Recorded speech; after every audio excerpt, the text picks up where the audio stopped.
ఉండి మేము చేయొద్దు, లాభం లేదంటే ఊరుకుంటుందా ప్రభుత్వం? తప్పు జరిగితే తప్పు ఊరుకుంటే అది సమర్థమైన ప్రభుత్వమా? కాదు కదా, ప్రభుత్వం కాదు కదా.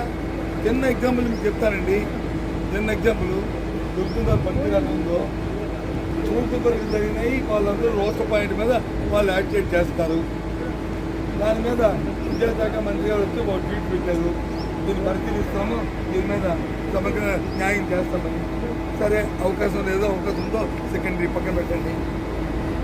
దాంట్లో అవకాశం చేయడానికి అవకాశం ఉందో లేదో ఆ మన్నాడు మేము ప్రెస్ కాన్ఫరెన్స్ పెట్టి మా పార్టీ తరఫున చెప్పాము.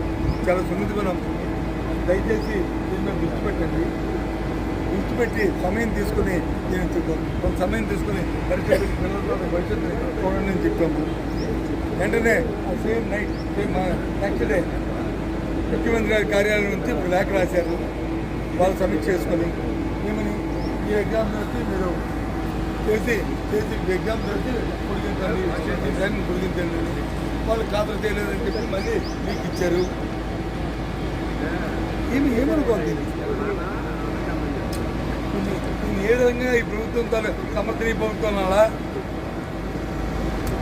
లేకపోతే ఏ భాష మాట్లాడాలి, ఇంకేదైనా భాష మాడితే చూసారా మమ్మల్ని ఎంత కఠినంగా మాట్లాడు అని అంటారు. చెప్పండి, సమర్థనీయమైంది. అంతమంది విద్యార్థులు భవిష్యత్తు పరిశీలిస్తామని చెప్పేది, పరిశీలిస్తామని కాకుండా ఎందుకు లేఖ రాయాలి? ప్రభుత్వం ఎందుకు లేఖ రాయాలి?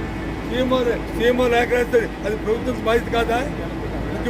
ముఖ్యమంత్రికి అవమానం కాదా? అది అక్కలేదు. అది సార్ మీరు ఇంతకుముందు 3 years మీరే విద్యాశాఖ ఉన్నారు సార్.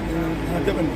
విద్యాశాఖ అప్పట్లో ఈ రోస్టర్కి సంబంధించినటువంటి ఏమైనా నేను బెస్ట్ ఫ్రెండ్ మీరు చూసుకోండి. నేను చెప్పాను, మేము గుర్తు ఎగ్జామ్ పెట్టినప్పుడు ఈ అంశం మా దృష్టికి రాలేదు. అందుకు ప్రిలిమినరీ పరీక్ష ఎగ్జామ్ పెట్టాము, మెయిన్స్ వస్తున్నాయి. ఇప్పుడు ఈ అంశం తెర మీదకి వచ్చింది. ఏమైనా న్యాయస్థాన వాద్యాలు ఉన్నాయి, దయచేసి సున్నితమైన సమస్యని పరిశీలించండి అని చెప్పాను. ఇది మంచి, ఇది చెడు అని నేనేమి ఎక్కడ మాట్లాడాను.